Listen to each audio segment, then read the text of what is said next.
आजचा दिवस हा भारतासाठी अभिमानाचा दिवस आहे, कारण पहलगाममध्ये दहशतवाद्यांनी जो भ्याड हल्ला केलेला होता त्या हल्ल्याचा भारतीय सैन्यानं बदला घेतलेला आहे। पाकिस्तान पाकव्याप्त काश्मीर या भागामध्ये भारतीय सैन्यानं ऑपरेशन सिंदूर राबवलंय। पाकिस्तान पाकव्याप्त काश्मीरमधले तब्बल 9 दहशतवादी तळ उद्ध्वस्त करण्यात आलेत। जैश ए मोहम्मदच्या मुख्यालयावरती भारतीय सैन्यानं एअर स्ट्राईक केलाय।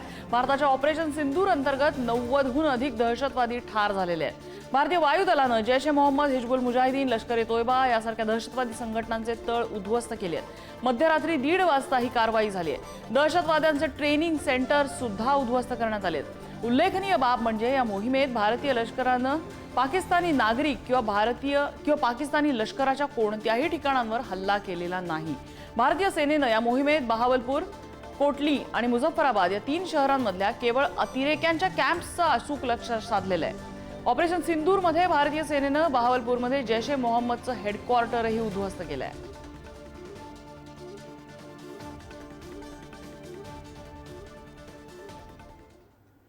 आणि याच एअर स्ट्राईक बद्दल हा जो खास स्ट्राईक ऑपरेशन सिंदूर भारताने राबवलेला आहे त्याबाबत अधिक अपडेट्स आपण जाणून घेणार आहोत। त्याबाबतची अधिक माहिती, पडद्यामागे नेमकं काय शिजत असतं, पडद्यासमोर आपल्याला दिसणारी गोष्ट ही जितकी भव्य दिव्य असते तितकंच मेटिक्युलस प्रयत्न जे पडद्यामागे आवश्यक असतात या सगळ्यासाठी हे जाणून घेण्यासाठी आपल्यासोबत आहेत air vice marshal Suryakant Chapekar. Chapekar सरांची थोडक्यात जर ओळख आपण करायची झाली तर त्यांच्या प्रयत्नांमुळे दौलत बेग ओल्डी जे आपलं हाय ऑल्टिट्यूडमध्ये डोंगराळ भागामध्ये असलेलं एक जे विमानतळ आहे, आपला एअर बेस आहे, त्या बेसवरती त्यांनी AN-72 नावाचं आपलं एक कॅरियर विमान उतरवलेलं होतं। छोट्या रनवेवरती एवढं हेवी विमान त्यांनी उतरवण्याचा हा जो भीमपराक्रम केला होता त्यासाठी त्यांना शौर्य चक्राने सुद्धा सन्मानित करण्यात आलेलं आहे। चापेकर सर, आपलं खूप खूप स्वागत। आणि सगळ्यात पहिल्यांदा आपण सगळे मिळून आपल्या सैन्य दलांचं कौतुक करूया, अभिनंदन करूया। नक्कीच अभिनंदनास पात्रच आपलं सैन्य आहे आणि ते आपण करूया।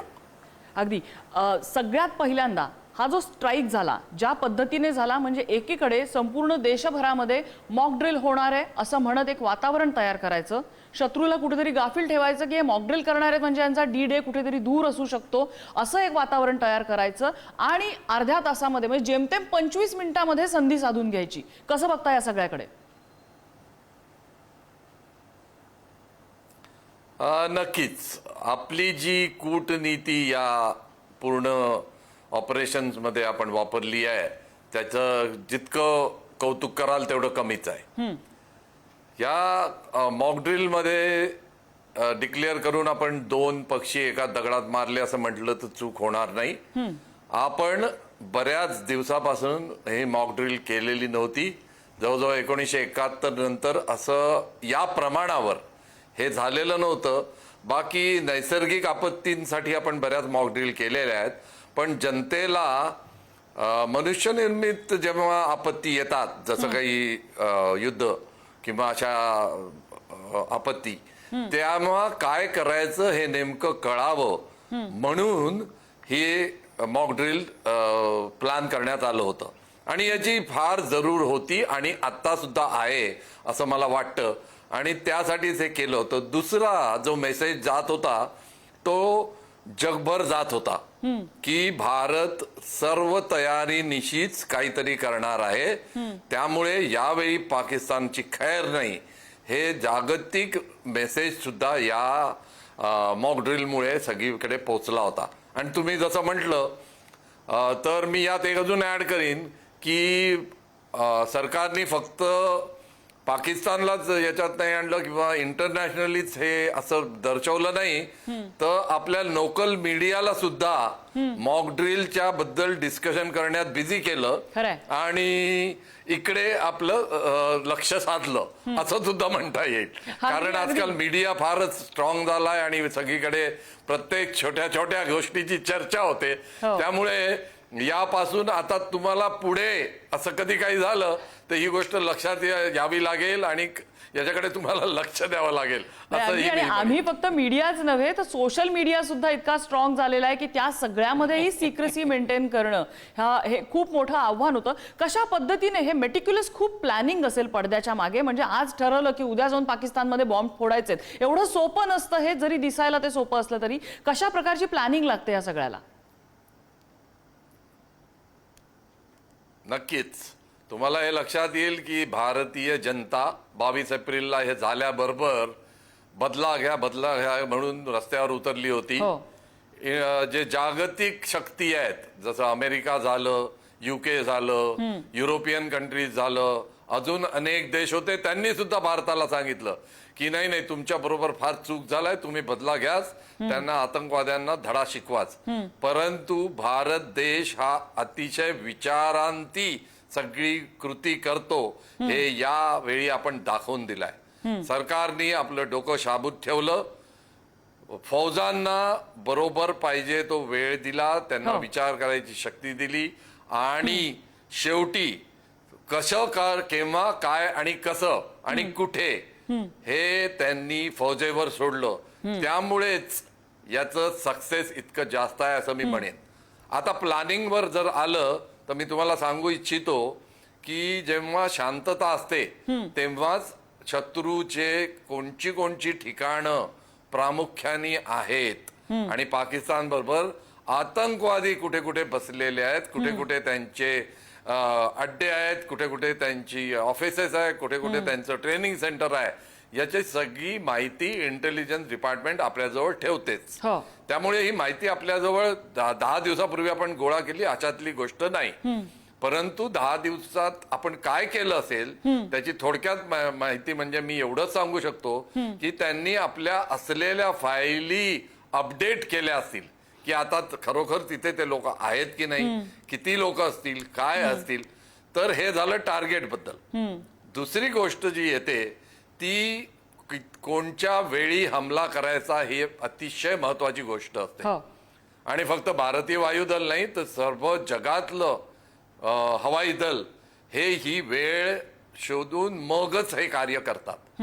आणि रात्रीची वेळ सर्वात उत्तम असते, कारण अंधारात कुठेही हमला केल्यावर जी भगदड माजते जमिनीवर जिथे हल्ला झालाय ती अंधारामुळे त्याचा इफेक्ट थोडा जास्त असतो.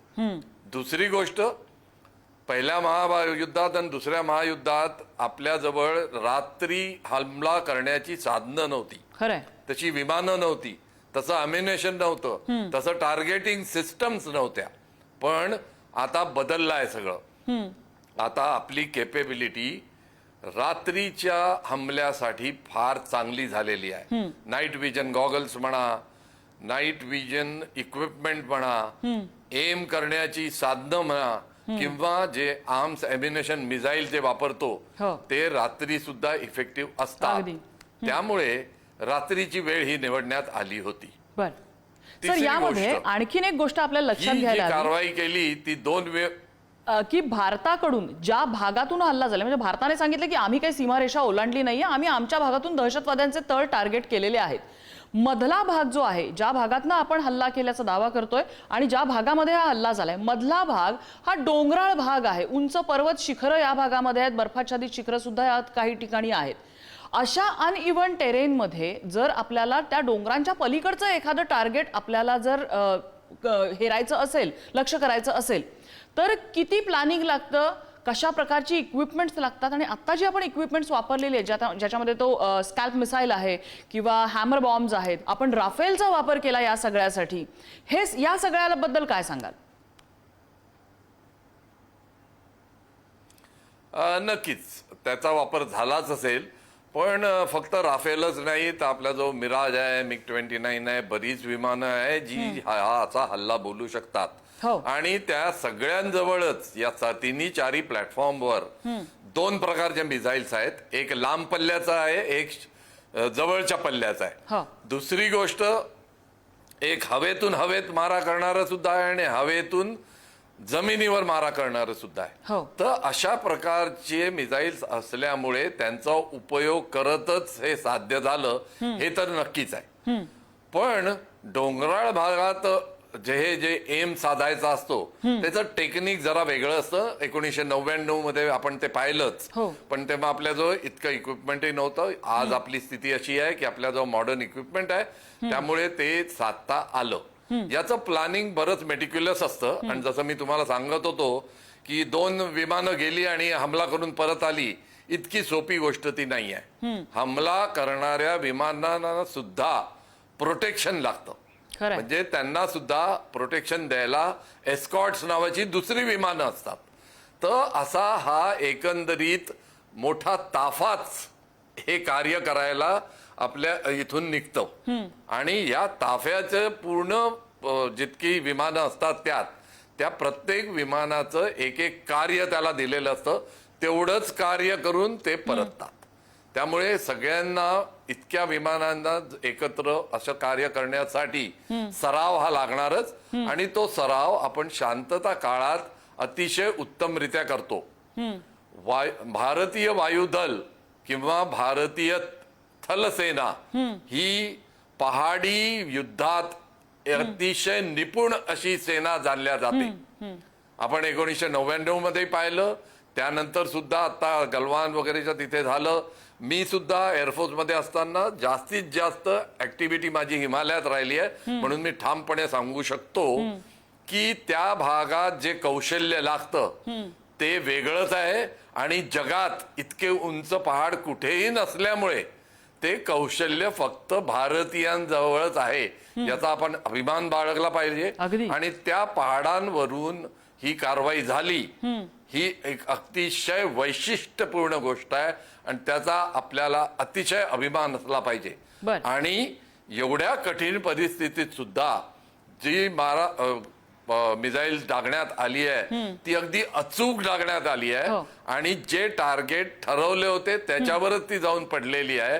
त्यात कोलॅटरल डॅमेज होणार नाही हे आपण शांत प्रधान देश असल्यामुळे ठरवलं हो. होतं. आणि तसंच आपण वागलो. त्यामुळे अख्ख्या जगाला आता हे कळून चुकलं आहे की भारत जे बोलतो तेच करतो. खरंय. ते आतंकवाद्यांना त्यांना नेस्तनाबूत करायला काही केलेली कारवाई आहे. आणि तेवढीच कारवाई करून भारतीय वायुदल परत आलेला आहे. हो. हे जे सगळं ऑपरेशन आहे, जसं आपण म्हणतोय की 9 मोठे बेसेस 24 ठिकाणी हा स्ट्राईक झालेला होता. वरकरणी बघता तुम्ही ज्याचा उल्लेख केला आता, अटॅक जेट्स हे वेगळे होते, त्यांना एस्कॉर्ट करणारी विमानं वेगळी होती. साधारण किती ताफा लागलेला असेल विमानांचा या सगळ्यासाठी, किती आकडा असू शकतो अंदाजे? आपण पिनपॉइंट करणार नाही आणि आता आपल्याला करणं शक्यही होणार नाही. आणि दुसरी गोष्ट, एकाच एअरबेसवरनं हे ऑपरेशन लीड करणं शक्य असतं की देशातले काही एअरबेसेस त्याच्यासाठी कामाला लागलेले असतात, जसं की उज्जैन असेल, जोधपूर असेल, पुणे असेल, किंवा खाली दक्षिणेकडचा बेंगलोर सारखा दिल्ली असेल, अशा वेगवेगळ्या एअरबेसवरनं ते उड्डाण करतात आणि त्यानंतर एक ऑपरेशनसाठी येतात, की एकच एअरबेसवरनं असतं हे? एका एअरबेसवरनं इतकी विमानांचं तर शक्यच नसतं. त्यामुळे तुम्ही जसं म्हणताय तशा विविध एअरबेस वरून असतात. पण जसं मी तुम्हाला सांगितलं, शांतता काळात किंवा जे एक्सरसाइज आम्ही इंटरनॅशनली बाकी देशांबरोबर करतो, या सर्व गोष्टींचा सराव सतत वर्षभर सुरू असतो. आपण याच्याबद्दल चर्चा करतो जेव्हा हे ऍक्च्युअली होतं, पण याच्या मागची मेहनत ही फार मोठी आहे. लोकांची आयुष्य याच्यासाठी खर्ची होतात, हे आपण लक्षात घेतलं पाहिजे. कोणाकोणाच्या जीवनात, कित्येक वैमानिकाच्या जीवनात एकही अशी ऍक्शन होत नाही, पण म्हणून त्यांची तयारी नसते अशातली गोष्ट नाही. तयारी ही आपली सतत असते. आणि जसं तुम्ही विचारलं विविध विमानं, हो बरीच विमानं लागतात. आपण काय आपण अटॅक करतोय त्याच्यावर विमानांची संख्या ठरते. आणि विविध विमानं विविध जागूनच येतात, कारण एअरफोर्सचं एक इनरंट कॅरेक्टरिस्टिक्स आहे, म्हणजे विशेषता आहे ती, म्हणजे ते फ्लेक्झिबल असतात. कुठूनही उडून कुठेही जाऊ शकतात, हवेत हवं तर इंधन घेऊ शकतात आणि लांब पल्ला गाठू शकतात. त्यानंतर ते अचूक नेम धरू शकतात. दुसरं की ते अचूक नेमामुळे त्यांना ते जितकं नुकसान करायचं तेवढंच करतात आणि कोलॅटरल डॅमेज टाळतात. आणि सर्वात महत्वाची गोष्ट म्हणजे सरप्राईज अटॅक. शत्रूला आश्चर्यचकित करणं, ते आपल्यावर काही हमला होणार की नाही हे कळण्याहात हमला करून विमानं परतही येतात, तेव्हा कुठे शत्रूच्या लक्षात येतं की असं असं झालेलं आहे. तर या बेसिक गुणधर्मामुळे एअरफोर्सच्या पहिले हवाई हमलाच आपण केला आहे, कारण तो आत्ताच्या गोष्टीत सर्वात महत्वपूर्ण आणि सर्वात अचूक असा होता. बाकी सेना, थलसेना आणि नौसेना जशी पुढे पुढे आपण विचार करू आणि काय जे प्लॅन करू त्यांचा सहभाग असेलच, पण पहिला हल्ला हा अशा प्रकारे करायचा होता, म्हणून ते कार्य वायुसेनेला देण्यात आलं असं मी मानतो. आत्ता हा जो हल्ला झालेला आहे याची मॅग्निट्यूड खूप मोठी आहे. एका स्क्वॉड्रनने हे काम करणं पुरेल की एकापेक्षा जास्त स्क्वॉड्रन्स यासाठी लागलेले असतील? नक्कीच, मी सांगितलं ना, विविध कार्य विविध विमानं करतायत, त्यामुळे विविध लोक एकत्र येऊन हे करतील, पण हे सगळे विविधता ही भारतीय वायुदलाचीच आहे. त्यामुळे या विविधतेत एक एकता आहे. ते सगळे मिळून हे कार्याचा सराव करतात, त्यामुळे त्यांचं कोऑर्डिनेशन, कोऑपरेशन अतिशय उत्तम असतं. म्हणजे झोपेत जागा झाल्यावरही जर त्यांना कार्य करायला लावलं तरी त्यांचे जे स्टँडर्ड ऑपरेटिंग प्रोसिजर्स असतात ते इतके पक्के असतात, इतके ठाम असतात की आपत्कालीन स्थितीत सुद्धा जर काही फेल झालं तर दुसरा काय उपाय करायचा हे सुद्धा त्यांचं ठरलेलं असतं. तर या मागील कष्ट किती आहेत याचा सुद्धा आपण विचार केला पाहिजे. ट्रेनिंग फार महत्वाचं आहे, म्हणून पीस टाइम मध्ये you sweat in peace, you bleed less in war असं म्हटलं जातं. ते काही खोटं नाही आहे. सगळ्या शांततेच्या काळात जो घाम गाळला होता वायुसेनेनी, त्याचा रिझल्ट आज आपल्याला दिसतोय. म्हणजे आपण तयारी किती मेटिक्युलस असू शकेल याचा मी एक प्रश्न तुम्हाला विचारते, फक्त आपल्या सगळ्यांच्या माहितीसाठी. आपला फ्युएल टँकर एअरक्राफ्ट सुद्धा त्यावेळेला एअरबॉर्न असेल?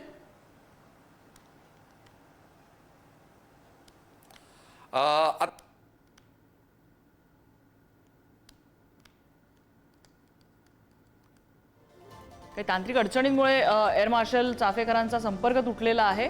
मात्र किती मेटिक्युलस तयारी याच्यासाठी असते, किती छोट्या छोट्या गोष्टींचे बारकावे हे लक्षात घ्यावे लागतात. आणि जसं त्यांनी सांगितलं की पीस टाईममध्ये ज्या वेळेला युद्ध होत नसतं त्या काळामध्ये ज्या पद्धतीने सराव हा वायुदलाचा, सैन्य दलांचा, नौदलाचा सुरू असतो, तो सराव आपल्याला अशा क्षणाला कामी येतो. अगदी 10-11 दिवसातच 13व्या दिवशी आपण हा प्रत्युत्तर दिलेलं आहे पाकिस्तानला. अवघ्या 13 दिवसाच्या स्पॅनमध्ये एवढ्या मोठ्या हल्ल्याचं प्लॅनिंग करणं हे खरोखर सोपं नसतं.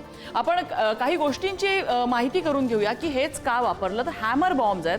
हॅमर बॉम्ब्स का वापरलेले होते, तर हॅमर बॉम्बची क्षमता ही स्टेल्थ ही त्याची मोठी एक प्लस पॉइंट आहे.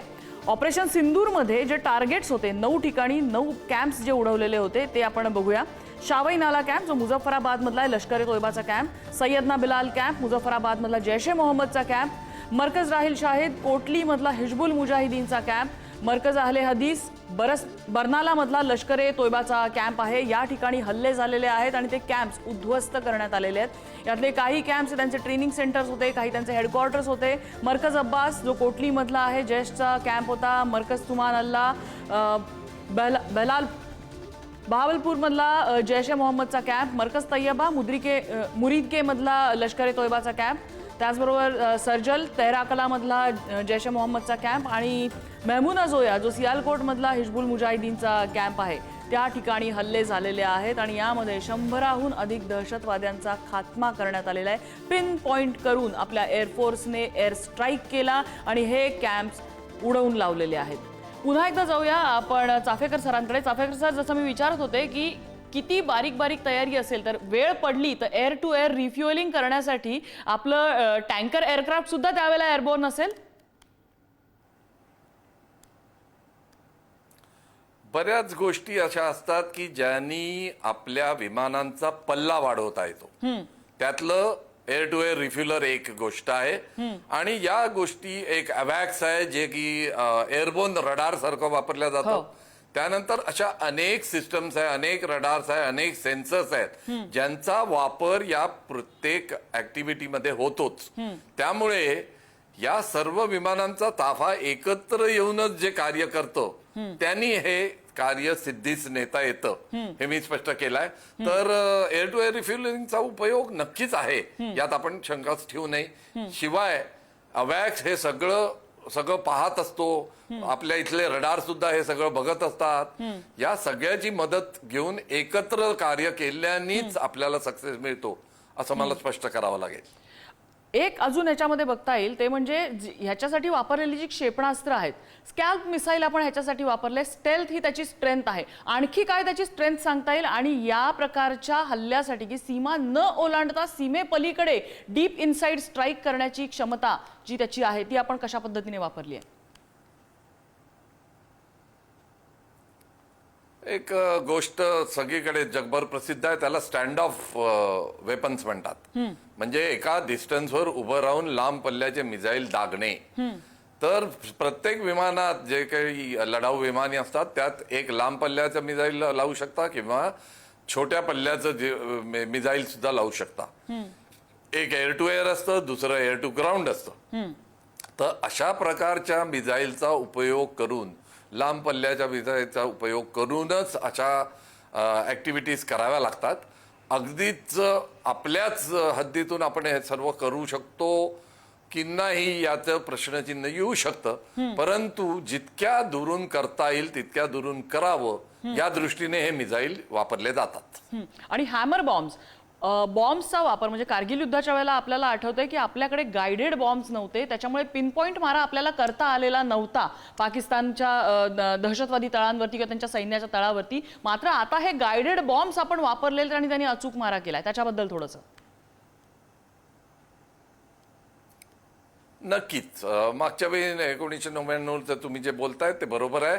तेव्हा आपण आपलं टिपिकल इंडियन जुगाड जे म्हणतो की ज्या गोष्टी आहेत त्याचा सर्वात जास्त उपयोग करून आपण अगदी डड बॉम्बला सुद्धा गायडेड बॉम्ब बनवलं होतं तेव्हा 1999 ला. तर इनोव्हेटिव्ह आयडिया वापरून आपण केलं होतं. पण आता जसं तुम्ही म्हणताय, आता आपल्याजवळ रेडीमेडच हे प्रिसाइज बॉम्ब आणि मिसाईल्स असल्यामुळे त्याचा आपल्याला बराच फायदा झाला आणि त्यामुळे अॅक्युरसी अजूनच वाढली, हे नक्कीच.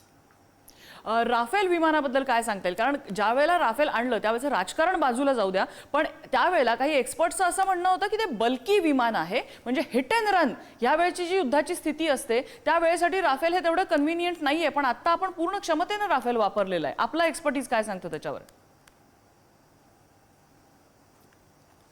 याच्यावर नक्कीच मी असंच भाष्य करीन की जे विमान आपण इतकाले पैसे देऊन विकत घेतो तेव्हा त्याच्या बरोबरीची जी दुसरी विमान आहे त्यांच्या बरोबर कंपेअर करूनच घेतो. त्यामुळे त्या परिस्थितीत जेव्हा आपण हे विमान विकत घेतलं त्या सद्य परिस्थितीत हे सर्वात उत्तम असं विमान होतं, यात कोणीही शंका ठेवू नये. आणि नुसतं विमान कसं आहे यावर सगळं डिपेंडंट नसतं, तर त्याच्यात ते किती मिसाईल कॅरी करू शकतं, त्याचा पेलोड कॅरिंग कॅपॅसिटी काय आहे, ते कोणते मिसाईल कॅरी करू शकता, ते मिसाईल जे कॅरी करतायत त्याची अॅक्युरसी काय, किती पिन पॉइंट टार्गेटिंग ते करू शकतं, त्याचा एन्ड्युरन्स किती आहे, म्हणजे ते किती दूर जाऊ शकतं, त्याचा रेंज आपण एअर टू एअर रिफ्युलिंगनी वाढवू शकतो की नाही, अशा अनेक गोष्टी याच्यात येतात. आणि रात्रीची उड्डाण मध्ये तो किती ते सुटेबल आहे विमान हे सुद्धा पाहण्यात येतं. तर या सगळ्या गोष्टींना मिळून जर तुम्ही रफालकडे पाहिलं तर ते नक्कीच एक चांगली खरेदी होती आणि ती खरेदी चांगली होती हे आता प्रूव्ह झालंय असं आपल्याला म्हणता येईल. पाकिस्तानला आपण त्यांच्याच भाषेत उत्तर दिलंय असं म्हणायचं का? म्हणजे पाकिस्तान दरवेळेला त्यांच्या जमिनीमध्ये दहशतवाद पोचतो आणि आपल्या देशावरती त्यांच्या हस्ते हल्ला करवतो. हल्ला पाकिस्तानचाच असतो, पण ते दरवेळेला हात वर करतात की आम्ही काय हा हल्ला केलेला नाही, हा दहशतवाद्यांनी हल्ला केलाय. आता आपण तसंच केलंय की पाकिस्तानच्या भूमीमध्ये त्यांच्यावरती जाऊन एअर स्ट्राईक केलेला आहे, पण हल्ला पाकिस्तान्यांवर नाहीये तर दहशतवादावरती आहे. आणि पाकिस्तानला एक प्रकारे हा धडा आहे असं म्हणता येईल. नाही, आणि हे तितकंच खरं पण आहे. आपण ते काय म्हणतात याच्याकडे लक्ष न देता आपण जे म्हणतोय ते आपण करतोय की नाही हे पाहिलं पाहिजे. आपण नेहमीच म्हटलं बालाकोट पासून की आम्ही आतंकवाद्यांविरुद्ध हे युद्ध पुकारलं आहे आणि आपण त्या शब्दाला जागलेलो आहोत. जेव्हा केव्हा आपण हमले केले आहेत तुम्ही बघू शकाल, बालाकोटला सुद्धा आणि आत्ता सुद्धा कुठेही आपण त्यांच्या मिलिटरी बेसेसवर किंवा मिलिटरी इक्विपमेंटवर किंवा सिव्हिलियन्सवर हा हल्ला केलेला नाही. आतंकवाद्यांची जिथे जिथे राहणं होतं, त्यांचे ऍडमिनिस्ट्रेटिव्ह हेडक्वार्टर्स होते किंवा त्यांचा दारुगोळा ठेवला होता किंवा त्यांचे वावर होता, आता ते काही कोणत्याही बिल्डिंग मध्ये जाऊन बसले तर त्या बिल्डिंगवर हल्ला करणं आपल्याला करावाच लागणार होता. त्यामुळे अमुक बिल्डिंग मध्ये का हमला झाला, तमुक बिल्डिंग मध्ये का झाला, याचं उत्तर एकच आहे की आपला हा हल्ला आतंकवाद्यांविरुद्ध होता आणि तो आतंकवाद्यांविरुद्धच झालेला आहे. आता ते पाकिस्तानी प्रमुख अधिकारी व मीडिया समोर येऊन सांगतायत की बरेच इनोसंट मेले वगैरे वगैरे आणि असं दाखवू इच्छित आहेत की कोलॅटरल डॅमेज झाला. पण मी खात्रीपूर्वक सांगू शकतो याच्यात कोलॅटरल डॅमेज जितका कमीत कमी ठेवता येईल ठेवण्यात आलेला आहे आणि विशेष कोलॅटरल डॅमेज झालेला नाही. आणि आपलं जे लक्ष होतं की आतंकवाद्यांच्या ठिकाणांना हमला करायचा ते आपण साध्य केलं आहे. आणि ऑपरेशन सिंदूर हे जे नाव आहे त्या नावाबद्दल पण अनेक भावनिक प्रतिक्रिया येत आहेत, त्याच्याबद्दल काय बोलाल? नावच फार भावनिक आहे हे मी तुम्हाला सांगू शकतो. आतापर्यंतच्या ऑपरेशन्सला जर तुम्ही नावं पाहिली तर ती नेहमी जेनरिक होती किंवा युद्धाशी संबंधित होती. यावेळी गोष्ट निराळीच होती.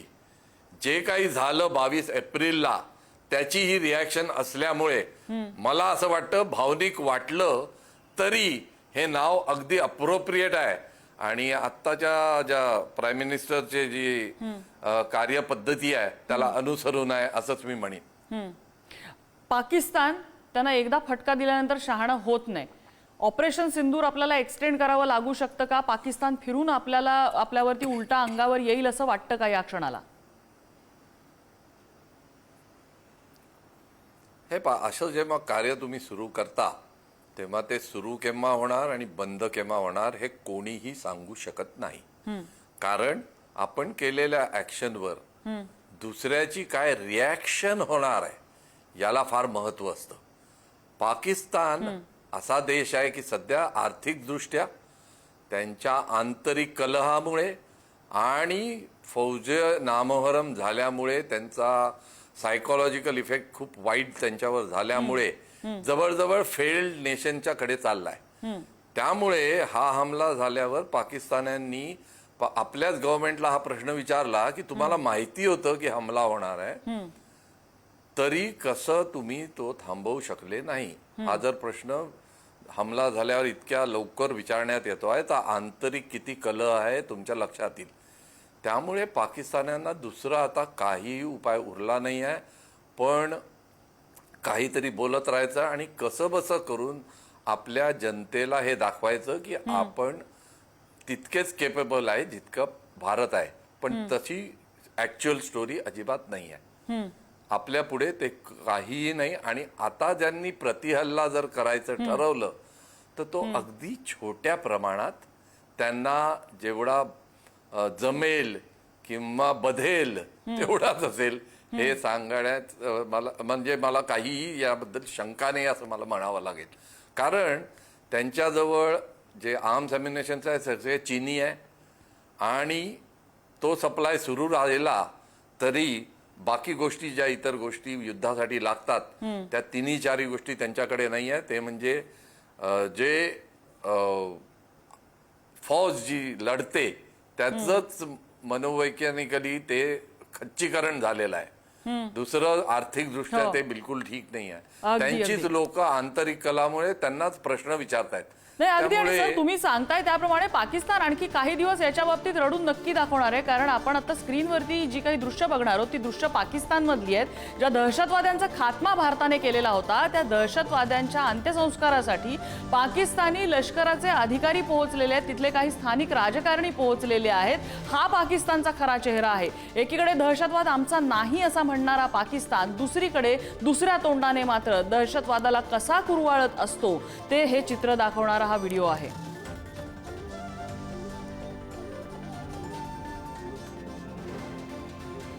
भारताने केलेल्या एअर स्ट्राईकमध्ये अनेक दहशतवाद्यांचा खात्मा झालेला आहे आणि त्यातल्या दहशतवाद्यांच्या अंत्यसंस्कारासाठी आता त्यांचा ज्यांना पुळका आहे असे पाकिस्तानी लष्कराचे अधिकारी आणि पाकिस्तानी राजकारणातले नेते त्या ठिकाणी उभे दिसत आहेत.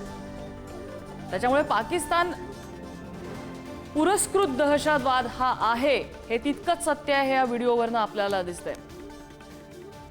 चापेकर सर, अगदी जाता जाता या क्षणाला प्रत्येक भारतीयाची भावना ही अभिमानाची आहे आणि ह्या सगळ्याचं श्रेय आपण लष्करालाच द्यायला हवं.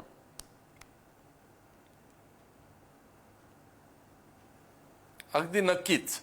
पण याबरोबर एक गोष्ट मी इथे सांगू इच्छितो की राजनैतिक सपोर्ट किंवा गव्हर्नमेंटनी डिसिजन मेकिंग केपेबिलिटी याचं तितकाच महत्वपूर्ण असतं जितकं लष्कराची तयारी असते. खरंय. आतापर्यंत आपण पाहत गेलो की अशी ऍक्शन घेण्यासाठी सरकार तयार नसायचं, पण बालाकोट नंतर एक जी सायकोलॉजिकल पॉझिटिव्हिटी आपल्या याच्यात आलेली आहे, त्यामुळे सरकार निर्णय घेणारी आहे हे कळल्यामुळे फौजेचा उत्साह वाढलाय आणि फौजेनी चांगलं कार्य केलंय.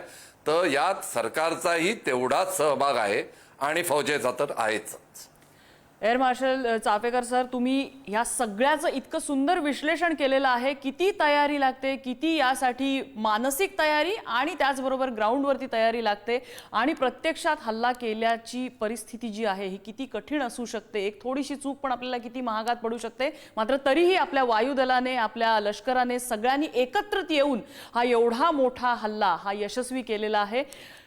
खूप खूप धन्यवाद आणि आपल्या लष्करासाठी हा एक सल्यूट झालाच पाहिजे.